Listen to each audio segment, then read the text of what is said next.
जय गुरु नमः पार्वती हर महादेव शंभो गुरु बसवलिंग महाप्रभु जय आदिशक्ति पाद ಗೋವಿಂದ ಎಲ್ಲ ಶರಣ ಬಂಧುಗಳಲ್ಲಿ ಶರಣು ಶರಣಾರ್ಥಿಗಳು ಎರಡನೇ ಅಧ್ಯಾಯದಲ್ಲಿ ಹೋದ ಅಧ್ಯಾಯದಲ್ಲಿ ಜಗನ್ಮಾತೆಯಾಗಿರ್ತಕ್ಕಂಥ ತಾಯಿಯು ಏನೆಲ್ಲ ಹೇಳಿದರು, ಶಿವನು ಏನೆಲ್ಲ ಕೇಳಿದರು ಅಂತಕ್ಕಂಥ ಅಧ್ಯಾಯಕ್ಕೆ ನಿಲ್ಲಿಸಿದ್ದು. ಇವತ್ತು ಮೂರನೇ ಅಧ್ಯಾಯವನ್ನು ಪ್ರಾರಂಭ ಮಾಡ್ತಾ ಇದ್ದೇವೆ. ಕೇಳಲವರುಷ ಭೇಷ ದೇವಿಯು ಬಾಳ ಕೃಪೆಯನ್ನು ಮಾಡಿ ಮಾಯವ ತಾಳಲಿಕ್ಕೆ ಮರುಗಿದೆವು ತಾಯಗಲಿರ್ದ ಕರುತೆರದಿ ನಗಲಿರ್ದ ಕರುತೆರದಿ ಲೋಲರಂಗಣೆಯಗಲಿನಿಂದ ಲೋಲರಾಗಿರೆ ಮೂರ್ತಿ ಮೂವರು ಬಾಳ ಯೋಚನೆ ಮಾಡಿದೆವು ನಮ್ಮೊಳಗೆ ಕೇಳೆಂದ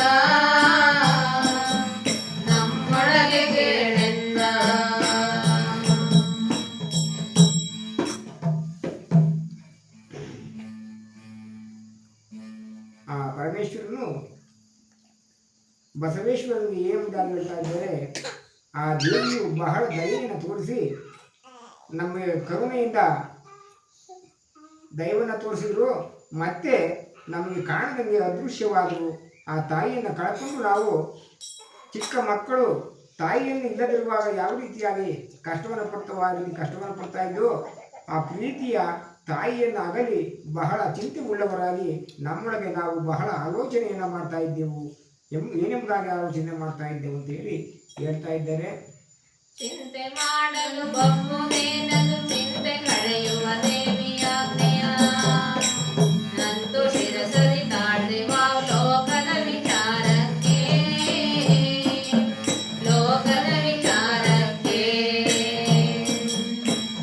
ಎತ್ತು ಮುಂದೋದ್ಯೋಗ ಮೂವರಿಗಂತೂ ಆಜ್ಞೆಯದಾಯ್ತು ಮೂವರ ಎಂದು ಮಾಡುವೆ ಬೆಂದು ತಜಿವಿಜಿಗೊಂಡೆ ವಾವೆಲ್ಲ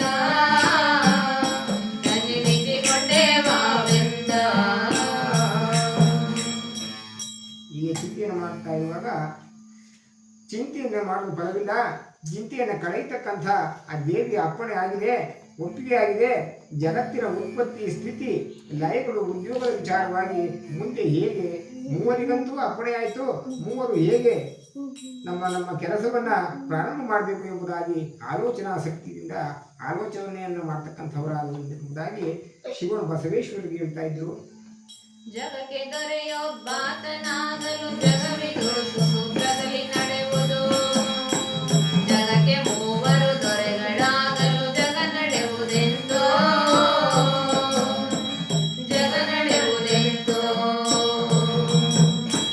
ಜಗಕ್ಕೆ ನಾ ದೊರೆ ಎನ್ನ ಮಾತಿನ ಜಗವ ಪಾಲಿಸಿರೆನಲು ಬ್ರಹ್ಮನು ಜಗಕ್ಕೆ ದೊರೆ ನಾನೆನ್ನ ಆಜ್ಞೆಯೊಳಿರ್ರಿ ನೀವೆಂದ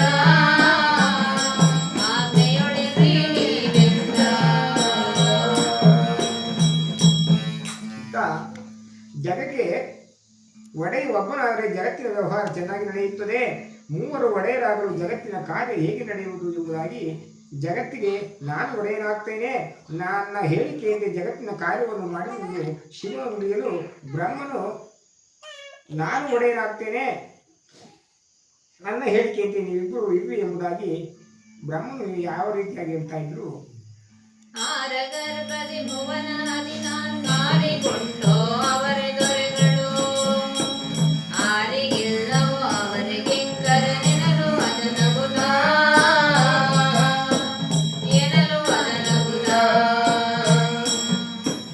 ಶೌರಿ ನಿನಗೆಯು ಜಗವನೀಗಲಿ ತೋರುವೆನು ಎಂದೇವರುಗಳ ಶರೀರವನ್ನು ನುಂಗಿದನು ಎಲ್ಲಿ ಬಸವೇಶ ಕೇಳೆಂದ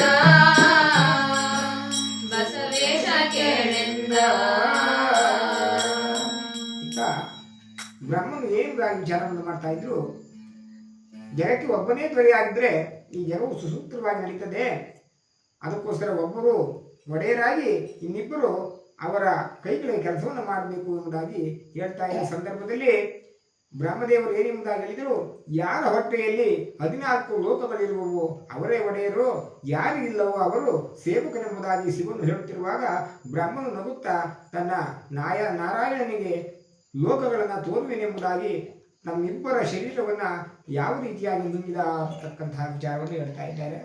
ಒಕ್ಕೆರೀರ್ವರು ಗರ್ಭದೊಳಗೆಯೂ ಲೆಕ್ಕವಿಲ್ಲದ ನದಿನ ಗಂಗಳು, ಅಕ್ಕಿ ಹುಳ ಕ್ರಿಮಿ ಪಶು ನರಸುರ ಅಸುರ ಗಂಧರ್ವ, ಅಸುರ ಗಂಧರ್ವ,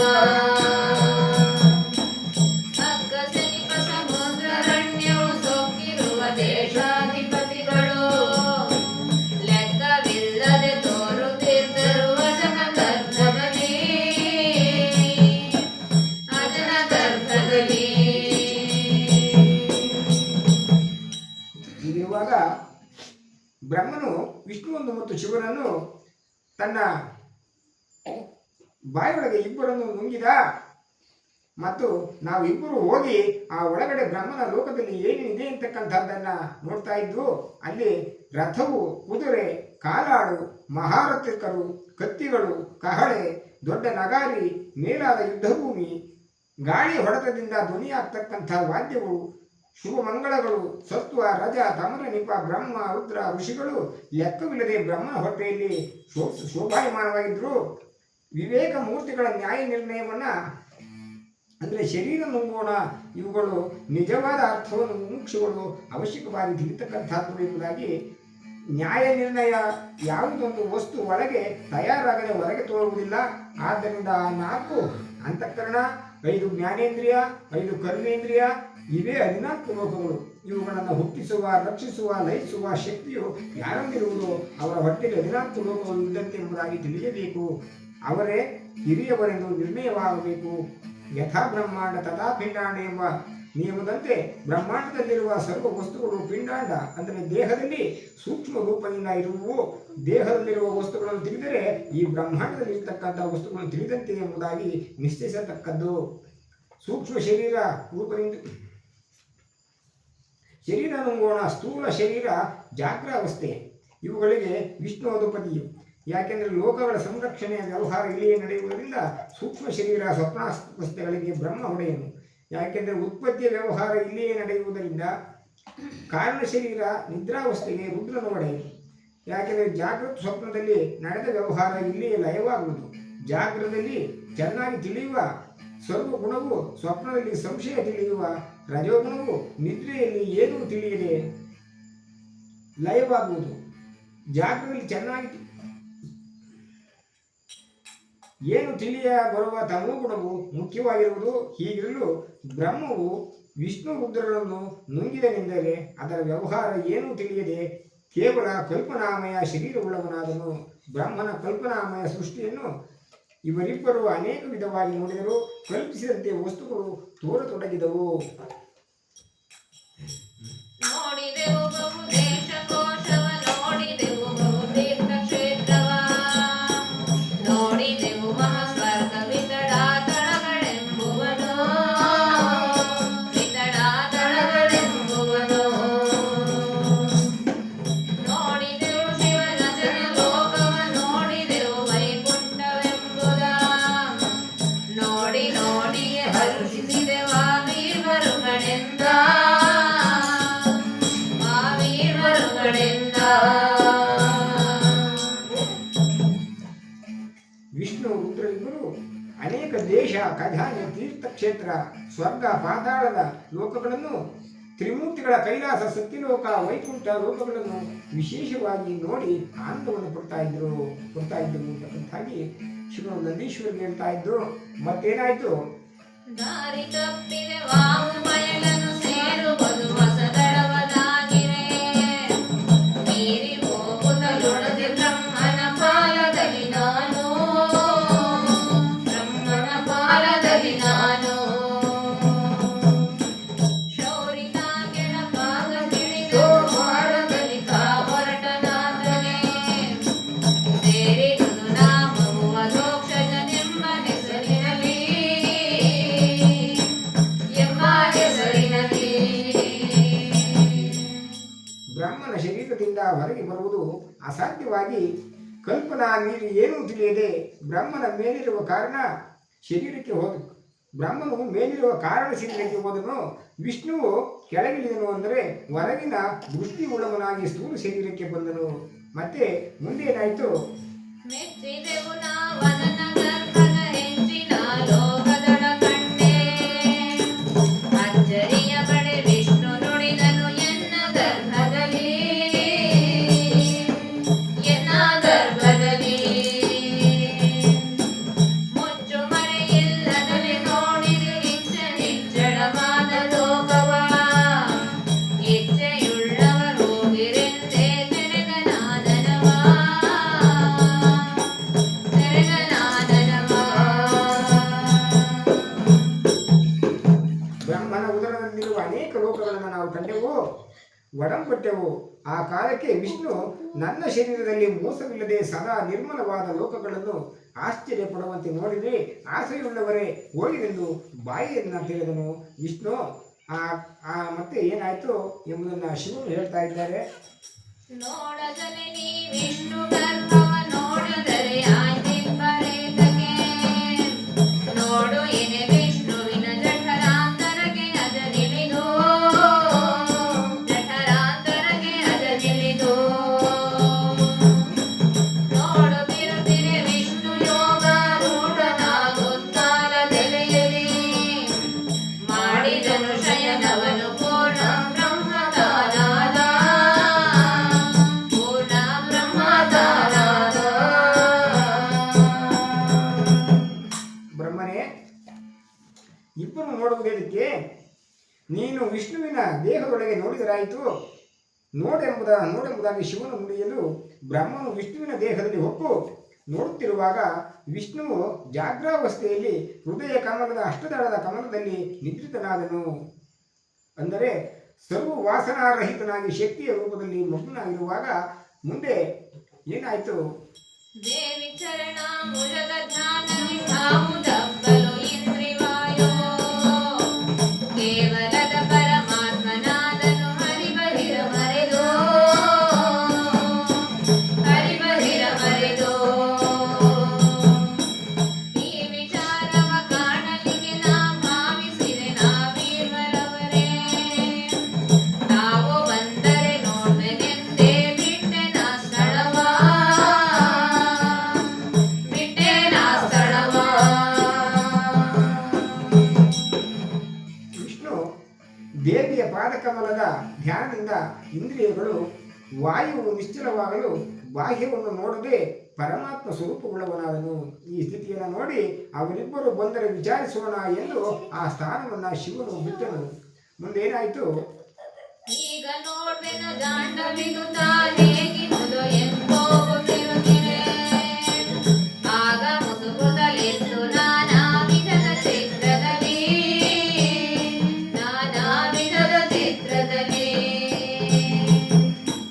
ಸಾಗಲಿಗೆ ನಾನಿಂದ ಬ್ರಹ್ಮನು ಆಗ ಹರಿಗರ್ಭದಲ್ಲಿ ಇಳಿಯುತ್ತ, ಆಗ ಕಂಡನನೇಕ ಭುವನಗಳೆಲ್ಲ ಕೋಶಗಳ, ಭುವನಗಳೆಲ್ಲ ಕೋಶಗಳ. ಈಗ ಬ್ರಹ್ಮಾಂಡವಿದು ಹೇಗಿರುವುದು ನೋಡುವೆನೆಂದು ಹೋಗುತ್ತಿರಲು ಮಹಾಜಲದ ಬಹು ತೆರೆಗಳು ನಾನಾ ಪ್ರಕಾರದ ಚಿತ್ರಗಳಿಂದ ಹಬ್ಬುತ್ತಿದ್ದವು.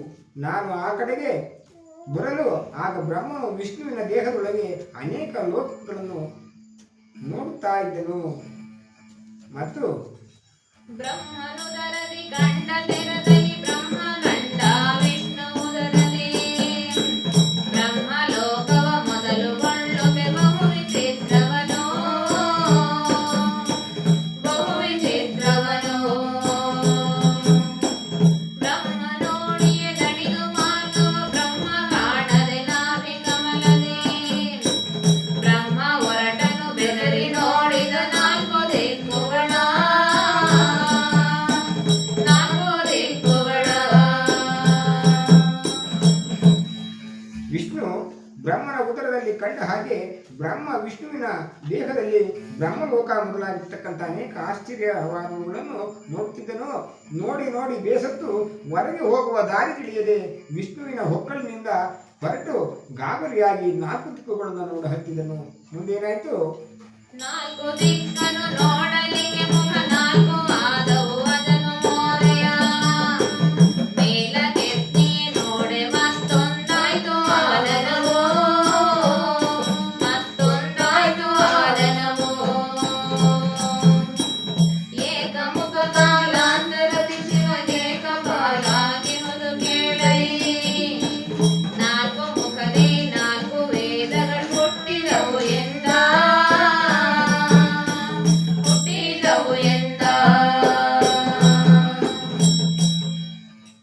ಇತ್ತ ಬ್ರಹ್ಮನು 4 ದಿಕ್ಕುಗಳನ್ನು ನೋಡುತ್ತಿರುವಾಗ ಆ 4 ಮುಖಗಳಿಂದ ಕರ್ಮ, ವಿರತಿ, ಯೋಗ ಮತ್ತು ಭಾವನೆಗಳೆಂಬ 4 ವಿಚಾರಗಳು ತೋರಿದವು. ಮೇಲೆ ನೋಡಲು ನಾನೇ ಪರಶಿವನೆಂಬ ವಿಚಾರ ಮುಖ ತೋರಿತು. ಆ ಅಹಂಕಾರ ರೂಪ ಇರ್ತಕ್ಕಂಥ ಮುಖವನ್ನು ಶಿವನು ಅದನ್ನು ಕತ್ತರಿಸಿ ಕಪಾಲವನ್ನು ಮಾಡಿಕೊಂಡು ಬ್ರಹ್ಮನ ಪ್ರಾರ್ಥನಾನುಸಾರ ಅದು ಶಿವನಿಗೆ ಕಮಂಡಲವಾಯಿತು. 4 ಮುಖಗಳಿಂದ ಋಗ್ವೇದ, ಯಜುರ್ವೇದ, ಸಾಮವೇದ, ಅಥರ್ವವೇದ ಇರ್ತಕ್ಕಂಥ 4 ವೇದಗಳು ಹುಟ್ಟಿದವು. ಮತ್ತು ಆ ಸಮಯದಲ್ಲಿ ವಿಷ್ಣು ಕಿವಿಯಲ್ಲಿ ದೋಷಿಗಳು ಮಧುಕೈಟವೆಂಬರು ರೋಷಿಗಳು ಭುಜ ಬಲದ ಶೌರ್ಯೋನ್ನತರು ಉದಿಸಿದರು ಏಸು ಹೇಳಲಿ ಖಡ್ಗ ಹಲಿಗೆ ಗದಾ ತ್ರಿಶೂಲ ಕಠಾರಿ ಧನುಷರ ಪಾಶದಲ್ಲಿ ಕೊರಲೆಡಿಸಿ ನೋಡಿದರಾಗ ಭುಜದನ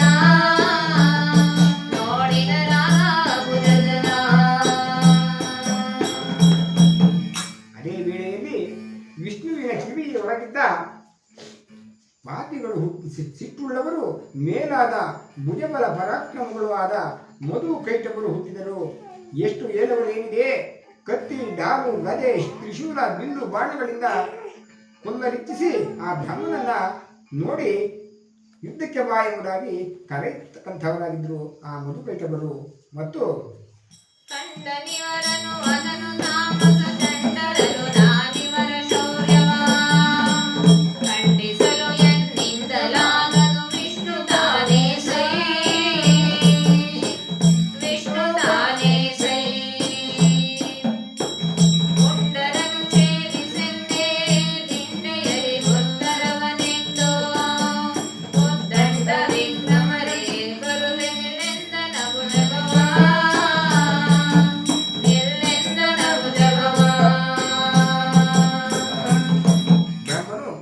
ಏನೂ ತಿಳಿಯದೇ ಇರ್ತಕ್ಕಂತಹ ಈ ಕೂಡಲನ್ನು ನೋಡಿದನು. ಇವರ ಪರಾಕ್ರಮವನ್ನು ನಾಶ ಮಾಡಲು ಎಲ್ಲಲ್ಲಿ ಶಕ್ತಿ ಇಲ್ಲವೋ ವಿಷ್ಣುವಿನಲ್ಲಿರುವಷ್ಟೇ ಉಡಾಡಲು ಇವರನ್ನು ನಾಶ ಮಾಡತಕ್ಕದ್ದೆಂದು ತಿಳಿದು ಹೆಚ್ಚಿನ ಶೂರರೇ ಬರುವೆ ನಿಲ್ಲಿವೆ ಎಂಬುದಾಗಿ ಆ ದುಷ್ಟರಿಗೆ ಉತ್ತರವನ್ನು ಕೊಟ್ಟು ಮತ್ತೆ ಬ್ರಹ್ಮನ್ ಏನೆಂಬುದಾಗಿ ಹೇಳ್ತಾ ಇದ್ದಾನೆ.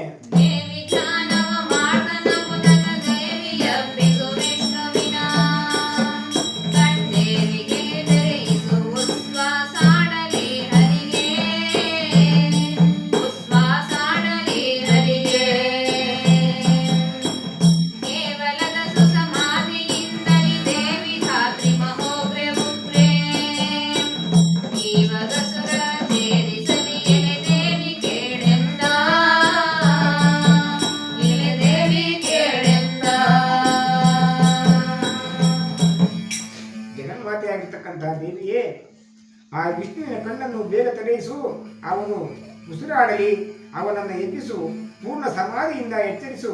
ದೇವಿಯೇ, ತಾಯಿಯೇ, ಮಹತ್ತಾದ ಶಿವರೂಪಲೇ ಎಂದು ಧ್ಯಾನಿಸುತ್ತಾ ಆ ವಿಷ್ಣುವಿನಿಂದ ಈ ರಾಕ್ಷಸರು ಸಂಹಾರವಾಗಲಿ ಎಂದು ಆ ಬ್ರಹ್ಮನು ಯಾವ ರೀತಿಯಾಗಿ ಕೇಳ್ಕೊತಾ ಇದ್ದಾನೆ.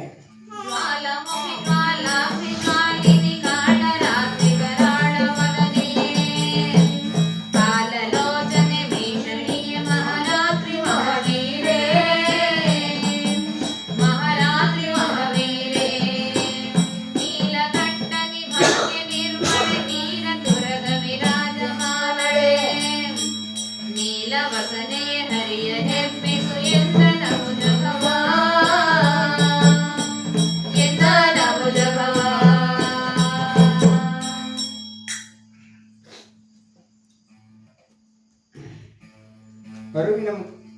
ಮುಖವುಳ್ಳವಳೇ, ಜ್ಞಾನ ನೇತ್ರಳೆ, ಜ್ಞಾನ ಸ್ವರೂಪಳೆ, ವಿಶ್ವವ ಸಂಹರಿಸುವಳೆ, ಭೀಕರ ರೂಪವುಳ್ಳವಳೆ, ಪರಮಾನಂದ ರೂಪಳೆ, ಶುದ್ಧ ವಿದ್ಯೆಯೇ, ಶಿವನ ಸಮಾನ ದೇಶವುಳ್ಳ ಆಕೆಯೇ, ಮನರಹಿತಳೆ, ಕಪ್ಪು ಕುದುರೆಯನ್ನೇರಿ ಶೋಭಿಸುವವಳೆ, ನೀಲ ವಸ್ತ್ರ ಧರಿಸಿರುವವಳೆ, ಕರಿಯನ್ನ ಬೇಗ ಎಬ್ಬಿಸು ಎಂಬುದಾಗಿ ಆ ದೇವಿಯನ್ನ ಸ್ತೋತ್ರ ಮಾಡ್ತಕ್ಕಂಥವನಾಗಿದ್ದಾನೆ ಬ್ರಹ್ಮದೇವ. ಮುಂದೆ ಶಕ್ತಿ ಪರಾಂಬೆ ಹಲಗೆ ಬಾಣ ಮೋದರ ಶೂಲಧಾರಿಯೇ, ಬಾಣ ಧನುರಥ ಸಂಕಿನಿ ಸಶಕ್ತಿನಿ ಚಂದ್ರವರ ಮುಸಲೇ, ಚಕ್ರವರ ಮುಸಲೇ, ಪ್ರಾಣತಾ ವಿಷ್ಣುವಿಗೆ ಸರ್ವತ್ರಾಣಿ ಸಕಲೆ ಬ್ರಹ್ಮ ಸರ್ವೇ, ಮಾಡನೆಬ್ಬಿಸು ವಿಷ್ಣುವಿವನೆಂದನ ಭುಜಭವ, ವಿಷ್ಣುವಿನೆಂದನ ಭುಜಭವ. ಪ್ರಾಣವನ್ನು ರಕ್ಷಿಸುವಳೆ, ಪರರನ್ನು ರಕ್ಷಿಸುವಳೆ, ಡಾಲು ಖಡ್ಗ ಗದೆ ಶೂಲ ಬಿಲ್ಲು ಆಗ್ನೇಯಾಸ್ತ್ರ ದೊಡ್ಡ ವನಕೆಯನ್ನು ಧರಿಸಿದಾಕೆಯೇ, ಸರ್ವಶಕ್ತಿಯುಳ್ಳ ಪರಬ್ರಹ್ಮ ಸ್ವರೂಪಗಳೇ, ಆ ವಿಷ್ಣುವಿಗೆ ಶಕ್ತಿಯನ್ನು ಕೊಟ್ಟು ಬೇಗ ಎಬ್ಬಿಸು ಎಂಬುದಾಗಿ ಆ ದೇವಿಯನ್ನು ಪ್ರಾರ್ಥನೆಯನ್ನು ಮಾಡ್ತಕ್ಕಂಥವನಾಗಿದ್ದಾನೆ ಬ್ರಹ್ಮದೇವ. ಮುಂದೆ ಚೇತನಾತ್ಮೆಯಲ ಪರಾಂಬೆಯು ಚೇತರಿಸಿದಳೈ ವಿಷ್ಣುವಿನ, ನಿಶ್ಚೇತನದ ಸುಸಮಾಧಿಯದು ತಿಳಿಯಿತು ಮೂಗಿನಲಿ, ತಿಳಿಯಿತು ಮೂಗಿನಲಿ, ಮಾತವಾಡಿತು ನಯನವಾದಂಗಾತಿಶಯದಲ್ಲಿ ತೆರೆಯಲ ಭುಜಗ, ಮಾತನಾಡಿಸು ನೀ ಕುಠಾರರ ಸಂಹರಿಸು ಎಂದ, ಸಂಹರಿಸು ಎಂದ. ಆ ಪರಾಂಬೆಯು ತನ್ನ ಶಕ್ತಿಯಿಂದ ವಿಷ್ಣುವನ್ನು ಎಚ್ಚರಿಸಿದಳು. ಎಚ್ಚರವಿಲ್ಲದೆ ಸಮಾಧಿಯು ಅರಿವು ಉಳ್ಳದಂತಾಯಿತು, ಮೂಗಿನಲ್ಲಿ ಉಸಿರಾಡಿತು. ಆತ್ಮಾನಂದದಿಂದ ಕಣ್ಣನ್ನು ತೆರೆಯಲು ಬ್ರಹ್ಮನು ಮಾತನಾಡಿಸುತ್ತಾ ಈ ದುಷ್ಟರನ್ನ ಸಂಹರಿಸು ಎಂಬುದಾಗಿ ಆ ವಿಷ್ಣುವಿಗೆ ಹೇಳ್ತಾ ಇದ್ದಾನೆ. ಎದ್ದ ಕಮಲಾಂಬಕನು ಶರದಿಯೊಡೆದ್ದ ಒಡಬಾಲನು ರೌದ್ರದ, ಮುದ್ದೆಯೋ ಪ್ರಣಯದ ಮಹಾಭೈರವನು ಮಹಮೃತ್ಯೋ, ಭೈರವನು ಮಹಮೃತ್ಯೋ, ಇದ್ದ ವೈನಯನಗಳು ಸಿಡಿಲಿನ ಮಧ್ಯೆಯಲ್ಲಿ ಮೂಗಿನುರಿಯುಗೆ, ಎದ್ದು ದೇದೆನೆಂಬೆ ತೊಡಗಿದವರ ಸುದರ್ಶನವ, ವರ ಸುದರ್ಶನವ. ಕಮಲದಂತೆ ಕಣ್ಣುಳ್ಳ ವಿಷ್ಣು ಸಮುದ್ರದಲ್ಲಿ ಎದ್ದ ಕಾಡಿಚ್ಚೋ, ಭಯಂಕರದ ಮುದ್ದೆಯೋ, ಪ್ರಳಯ ಕಾಲದ ರೌದ್ರನೋ, ಯಮರಾಜನೋ ಎನ್ನುವಂತೆ ಬಾಯಿ ಮೂಗುಗಳಿಂದ ಉರಿಯು ಹೊಗೆಯು ಹೊರಡಲು ಅದನ್ನು ಏನೆಂದು ಹೇಳಿ ಶ್ರೇಷ್ಠವಾದ ಸುದರ್ಶನ ಚಕ್ರವನ್ನ ಕೈಯೇ ತಕ್ಕೊಂಡನು ಎಂಬುದಾಗಿ ಶಿವನು ನಂದೀಶ್ವರನಿಗೆ ಹೇಳ್ತಾ ಇದ್ದಾರೆ. ಮತ್ತೆ ಶೌನಕನೆ ಮಹಾಕಾಳಿ ಈಗಲೂ ತಾನೇ ಧರಿಸುತ್ತಿಯಲ್ಲ ಸತ್ಯವೋ, ತಾನೇ ಪುರುಷನು ತಾನೇ ಸ್ತ್ರೀಯಾಗಿಗಳು ತಿಳಿಯಲಿಕ್ಕೆ, ಸ್ತ್ರೀಯಾಗಿಗಳು ತಿಳಿಯಲಿಕ್ಕೆ, ಜ್ಞಾನಿ ಕೇಳುವೆ ನಂದಿಕೇಶ್ವರ ನೀನರಿಯಲಿ ದೇವಿ ದೇವರೇ, ತಾನು ವೇದವು ಹೀಗೆ ನುಡಿಯುತ್ತಲಿರುವುದು ಕೇಳೆಂದ, ನುಡಿಯುತ್ತಲಿರುವುದು ಕೇಳೆಂದ. ಶೌನಕನೇ, ಈಗ ಸುದರ್ಶನವನ್ನ ತೆಗೆದುಕೊಂಡವನು ಹರಿಯಲ್ಲ, ಮಹಾಕಾಳಿಯು. ಈ ಶಕ್ತಿಯೇ ಸ್ವಾಧೀನದಿಂದ ಪುರುಷ ಭಾವವನ್ನು ಹೊಂದಲು ಹರಿ ವಿಷ್ಣು ಎನಿಸುವಳು. ವೇದದಲ್ಲಿ ಹರಿಯೇ ದೇವಿಯು, ದೇವಿಯ ಹರಿಯು ಎಂದು ಹೇಳಿರುವುದು. ಭಾವವನ್ನು ಚಿಚ್ಚೆತ್ತಿ ವಲ್ಲಭಂ ಶಿವ ವಿಷ್ಣು ವಲ್ಲಭಂ ಶಿವ ಯಾ ಉಮಾನಾಂ ಸ್ವಯಂ ವಿಷ್ಣು ಎಂಬ ಪ್ರಯೋಗಗಳಿಂದ ಹೇಳಲ್ಪಟ್ಟಿದೆ ಎಂಬುದಾಗಿ ವೇದಗಳು ಹೇಳುತ್ತಿದ್ದಾವೆ ಎಂಬುದಾಗಿ ಹೇಳುವಾಗ ಮತ್ತೆ ವಿಷ್ಣು ಮಾಯೆಯು ಎಂಬರೈದನ ವಿಷ್ಣು ಮಾಯೆಯ ಗೆಲನುಳಿದು, ಎಂದಷ್ಟು ಜನ ನುಡಿಯುತ್ತಲಿರುವರ ಸಾಧ್ಯವದು ಹಾಗೆ, ಅಸಾಧ್ಯವದು ಹಾಗೆ. ವಿಷ್ಣುವೇ ಮಹಾಕಾಳಿ ತಾನೆಯು ವಿಷ್ಣು ಬಲರಿಂದೇವಿ ಸತ್ಯವೋ, ವಿಷ್ಣು ಮಾಯ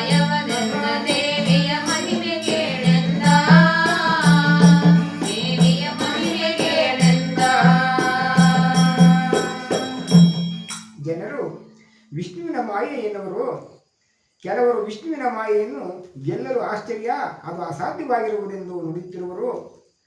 ಗೀತೆ 7 ಮತ್ತು 14ರಲ್ಲಿ ಮಮ ಮಾಯಾ ದುರತ್ಯಯ ಮತ್ತು ಮಾಯೆಯು ಜಯಿಸಲು ಅಶಕ್ಯವಾದುದು ಎಂದು ಹೇಳಿರುವರು.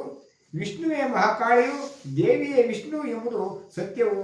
ವಿಷ್ಣು ಮಾಯೆಯಲ್ಲ, ದೇವಿಯ ಮಹಿಮೆ ಎಂದು ಹೇಳಲಾಗಿದೆ ಎಂಬುದಾಗಿ ಪರಮೇಶ್ವರನು ಹೇಳ್ತಾ ಇದ್ದಾರೆ ನಂದೀಶ್ವರನು. ಹೊಯ್ದ ಮಧುವೆಂಬವನ ದೇಹದಿ ತೊಯ್ದಿದಾಗ ಸುದರ್ಶನಾಸ್ತ್ರವು ತೊಯ್ದಿದವನಿಗೆ ಕೋಪದಾನೆತ್ತಿದನು ಶೂಲವನು, ಎತ್ತಿದನು ಶೂಲವನು. ಹಾಯ್ದು ಹೋಯಿದ ನೆನುಟ ನೆಗಹಲು ಹಾಯ್ದು ತೊಡುಕಿದ ಶೂಲವದಲ್ಲಿ ಕೊಯ್ದು ಮೇಲ್ಗಾಯಾಗಲ ಸುರನ ಹೊಯ್ದ ವಿಶ್ವಪತಿ, ಹೊಯ್ದ ವಿಶ್ವಪತಿ. ಆ ವಿಷ್ಣುವು ಸುದರ್ಶನಾಸ್ತ್ರದಿಂದ ಮಧುರಾಕ್ಷಸರನ್ನು ಹೊಡೆಯಲು, ಅವನ ದೇಹದ ರಕ್ತದಿಂದ ಅಸ್ತ್ರವು ತೊಯ್ಯಲು ಸಿಟ್ಟು ಹೆಚ್ಚಾಗಿ ಶೂಲವನ್ನು ಎತ್ತಿದನು. ವಿಷ್ಣುವು ಹಾರಿ ಆ ಶೂಲವನ್ನು ತೆಗೆದುಕೊಂಡು ಬಹಳ ಗಾಯವಾಗುವಂತೆ ಮಧುರಾಕ್ಷಸರನ್ನು ಹೊಡೆದನು. ಮತ್ತು ತಿರುಹಿಗದೆಯನು ಹರಿಯ ಮಸ್ತಕ ಕೆರಗಿಸಿದ ಕೈಟಕನು ಆತನ ಕರವ ತಪ್ಪಿಸಿ ತಿವಿದ ಶೂಲಾಗ್ರದಲ್ಲಿ ಮಹಾವಿಷ್ಣು, ಶೂಲಾಗ್ರದಲ್ಲಿ ಮಹಾವಿಷ್ಣು. ಹೊರೆದ ನವಹಲು ಬಡಿದು ಜಗದೀಶ್ವರನ ನೆರಗಿದ ನೀಯಲಾಂಡ ಬಿರುದೆಂಬುವ ತೆರದಿ ಶತ ಕೋಟಿ ಗಾತ್ರದಲ್ಲಿ, ಕೋಟಿ ಗಾತ್ರದಲ್ಲಿ. ಆ ಕೈಟಕನು ಗದೆಯನ್ನ ಸುತ್ತು ತಿರುಗಿಸಿ ಹರಿಯ ತಲೆಗೆ ಹೊಡೆದನು. ವಿಷ್ಣು ಅದರ ಭಾವವನ್ನು ತಪ್ಪಿಸಿ ತ್ರಿಶೂಲದಿಂದ ತಿವಿದನು. ಕೈಟವನ್ನು ಕೂಗಿ ಹಲ್ಲು ಕಡಿದು ಬ್ರಹ್ಮಾಂಡವು ಒಡೆಯುವಂತೆ 100 ಕೋಟಿ ವಜ್ರಾಯುಧಗಳಿಂದ ಹೊಡೆಯುತ್ತಾ ಏನೆಂಬುದಾಗಿ ಹೇಳ್ತಾ ಇದ್ದಾರೆ ಮುಂದೆ. ತಪ್ಪಿಸಿಯ ತಿವಿದ ಸುರ ನೆರೆಯನು ಒಪ್ಪಡಿಸುತ್ತವನಗ್ರವಿನ ಶಿರ, ಅಪ್ಪಡಿಸಿದನು ಗದೆಯಲಾಗಮ ಹೋಗ್ರಗೋಪದಲ್ಲಿ, ಹೋಗ್ರಗೋಪದಲ್ಲಿ. ಸಪ್ಪಡಾದುದ ಜಾಂಡಕನ ಕೋರಪ್ಪ ಸಗುದದಿ ನುಡಿಯ ಮೂವರ, ಇಪ್ಪ ಸಾಹಸ ದರ್ಪವನು ಬಣ್ಣಿಸುವರಾರೆಂದ, ಬಣ್ಣಿಸುವರಾರೆಂದ. ಆ ಹರಿಯು ವಜ್ರಾಯುಧವನ್ನ ತಪ್ಪಿಸಿ ಕೈಟವನ ಎದೆಯನ್ನು ಶೂಲದಿಂದ ತಿವಿದನು. ಬಹಳ ಸಿಟ್ಟಿನಿಂದ ಮಧುವಿನ ತಲೆಯನ್ನು ಗದೆಯಿಂದ ಹೊಡೆದನು. ಅದರಿಂದ ಮಹಾ ಭಯಂಕರವಾಗಿರ್ತಕ್ಕಂಥ ಸಫಲವಾಯಿತು. ಮೂವರಲ್ಲಿರ್ತಕ್ಕಂಥ ಪ್ರಯತ್ನದ ಹೆಮ್ಮೆಯನ್ನು ಯಾರು ವರ್ಣಿಸಲು ಸಾಧ್ಯವಿಲ್ಲ ಎಂಬುದಾಗಿ ಮತ್ತೆ ಏನೆಂಬುದಾಗಿ ಹೇಳ್ತಾ ಇದ್ದಾರೆ.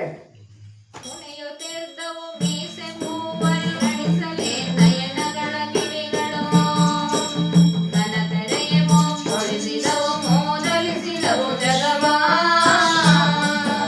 ಮೋದಲಿಸಿದವು ಜಗವ. ಕಣ ಕಣ್ಣಿನು ಕಣ ಕಣ ಕಣ ಧ್ವನಿ ಅಡಿದುದೈ ಬ್ರಹ್ಮಾಂಡ ಒಳಹೊರ, ಗಡುಗ ಕೇಳ್ತದೆ ಘಾತದಲ್ಲಿ ಗೊಮ್ಮಿಕ್ಕಿದುದು ಅದಾಂಡ, ಗೊಮ್ಮಿಕ್ಕಿದುದು ಅದಾಂಡ. ಮೂವರಿಗೆ ಮೀಸೆಗಳು ಕುಣಿಯುತ್ತಿದ್ದವು. ಯೋಚಿಸುವುದೇನೆಂದರೆ ಕಣ್ಣುಗಳ ಕಿಡಿಗಳು ದೊಡ್ಡ ತೆರೆಗಳನ್ನು ಉರುಳುತ್ತಿದ್ದವು, ಜಲವನ್ನು ತಿರಸ್ಕರಿಸಿದವು. ಗದೆಯ ಹೊಡೆತದಿಂದ ಕಣಕಣ ಎಂಬ ಧ್ವನಿಯು ಬ್ರಹ್ಮಾಂಡದ ಒಳಹೊರಗೆ ತುಂಬಿತು ಎಂಬುದಾಗಿ ನಂದೀಶ್ವರನಿಗೆ ಹೇಳ್ತಾ ಇದ್ದಾರೆ ಶಿವನು. ಮತ್ತೆ ತಿರುವೆಗದೆ ಅಂಬರವು ತಿರ್ರನೆ ತಿರುಗಿದುದು ಸುಳೆ ಗಾಳಿಯಂತೆ, ಮೆರೆವು ತೆರ್ದುದು ಜಲವು ತೆರೆ ತೆರೆಯೊದೆದು ಕೊಳುತ್ತಾಗ, ಒರೆದು ಕೊಳುತ್ತಾಗ. ಹರದ ಗದೆ ಗದೆ ಘಾತದಲ್ಲಿ ಗಿಡಿ ಸರಿದು ಬುಗು ಬುಗು ಬುಗಿಸಿ ಸಲಿಲವ, ಅರಸು ತೆರ್ದುದು ಆ ಜಲವು ಉಷ್ಣೋದಕದ ತೆರದಿ, ಉಷ್ಣೋದಕದ ತೆರದಿ.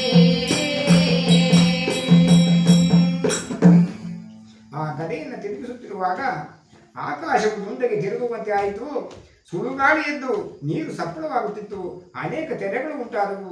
ಭಾರವಾದ ಗದೆಗಳ ಹೊಡೆತದಿಂದ ಕಿಡಿಗಳು ಹೊರಟು ಮುಗು ಮುಗು ಮುಗು ಮುಗು ಶಬ್ದದಿಂದ ಕಾಯ್ದ ನೀರಿನಂತೆ ನೀರನ್ನು ಹರಿಸುತ್ತಿದ್ದವು ಎಂಬುದಾಗಿ ಶಿವನು ಹೇಳ್ತಾ ಇದ್ದಾರೆ. ಕಡೆ ಕಡೆ ಎನ್ನೋದು ಬಲುವುದಕವ ಕಡಲ ಹರಿಪಾಯ್ ಮೋಗಿಲುರಿ ಹೊಗೆ ಗಿಲಿಗಿಲೆನು ಚಳಿ ಹಿರಿದು ಮುಗಿ ಮುಗಿದು ಮಹಾಜಲವ ಬಗಿ ಬಗಿದು ಮಹಾಜಲವ ತಿಳಿಯದಂತಿಯ ಜಾಂಡದುದಕವು ಬರುವರಿದು ಹರಿದಾಯ್ತು ಮೂವರ ಬಲು ಕಲವ ಹೆಚ್ಚಿದುದು ಎಲೆ ಶೌನಕಗೆ ಕೇಳೆಂದ ಶೌನಕನೆ ಕೇಳೆಂದ. ಆ ಅಸುರರು ಮತ್ತು ಹರಿಯ ಬಾಯಿ ಮೂಗುಗಳಿಂದ ಉರಿ ಹೊಲೆಯು ಗಿಲಿಗಿಲಿ ಶಬ್ದದಿಂದ ಹೊರಟು ಮಹಾಜಲವನ್ನು ಅಲ್ಲಾಡಿಸಿ ಕಳಕಳ ಶಬ್ದದಿಂದ ಕುದಿಯುತ್ತಾ ಇತ್ತು. ಬಸವೇಶನಿಗೆ ತಿಳಿ ಎಂಬುದಾಗಿ ಆ ಬ್ರಹ್ಮಾಂಡದ ಉದಕವು ಬಹಳ ಹರಿದು ಅರ್ಧವಾಯಿತು. ಮೂವರ ಯುದ್ಧ ಮಾತ್ರ ಹೆಚ್ಚಾಗ್ತಾ ಇತ್ತು ಎಂಬುದಾಗಿ ಶಿವನು ನಂದೀಶ್ವರಿಗೆ ಹೇಳ್ತಾ ಇದ್ದಾರೆ. ಕಿಂತು ಗದೆಯೊದ್ದಗಲಿ ಮಹವರು ಶಂತು ಸಹಸ್ರಾಗೆ ಗದೆಗಳ ಹತ್ತು ಬಿಟ್ಟರು ಕೊಟ್ಟರೈ ಮೂವರು ಕೃಪಾಣವನೋ ಮೂವರು ಕೃಪಾಣವನೋ ನಿಂತರೆದುರಿಗೆ ಹಲಗೆಗಳನ ನಿಂತು ಹೇಳಲಿ ಫಲ ಫಲರೆ ಫಲ ಎಂದೆನು ತನಗೆ ನೆಗೆದು ಹೊಯ್ದರು ಹೋಗದು ಹೃದಯವೇ ಹೋಗದು ಹೃದಯವೇ. ಈ ಪ್ರಕಾರವಾಗಿ ಮಹಾ 1000 ವರ್ಷಗಳವರೆಗೆ ಗದಾಯುದ್ಧವಾಯಿತು. ಆ ಬಳಿಕ ಆ ಗದೆಯನ್ನು ಬಿಟ್ಟು ಮೂವರು ಯುದ್ಧದಿಂದ ಮತ್ತೆ ದಾಳು ಕತ್ತಿಗಳನ್ನು ತೆಗೆದುಕೊಂಡು ಎದುರಿಗೆ ನಿಂತು ಬಾಪುರೆ ಭಲೆ ಭಲೆ ಎನ್ನುತ್ತಾ ಅತಿಕೋಪದಿಂದ ಜಿಗಿದು ಯುದ್ಧವನ್ನು ಮಾಡುವುದಕ್ಕೆ ಪ್ರಾರಂಭವನ್ನು ಮಾಡಿದರು ಎಂಬುದಿಗೆ ಇವತ್ತಿನ ಕಥಾಭಾಗವನ್ನು ಸಂಪೂರ್ಣ ಮಾಡ್ತಾ ಇದ್ದೇವೆ. ಮತ್ತೆ ನಾಳೆ ಕಥೆ ಶುರುವಾಗ್ತದೆ ಎಂಬುದಿಗೆ ಎಲ್ಲರಿಗೂ ಕಥೆಯನ್ನು ಕೇಳ್ತಕ್ಕಂಥ ಎಲ್ಲ ಶರಣರಿಗೂ ಶರಣಾರ್ಥಿಗಳೊಂದಿಗೆ ಇವತ್ತಿನ ಕಥೆಯನ್ನು ಮುಕ್ತಾಯ ಮಾಡ್ತಾ ಇದ್ದೇವೆ ಎಂಬುದಾಗಿ ಹೇಳ್ತಾ ಇದ್ದೇವೆ. ಎಲ್ಲರಿಗೂ ಕೂಡ ಶರಣಾರ್ಥಿಗಳು. ಜೈ ಗುರು ಮಂಗಳ ನಮಃ ಪಾರ್ವತಿ ಹರ ಹರ ಮಹಾದೇವ. ಶಿವೋ ಗುರು ಬಸವಲಿಂಗ ಮಹಾಪ್ರಭು ಜೈ. ಆದಿಶಕ್ತಿ ಪಾದಾರವಿಂದ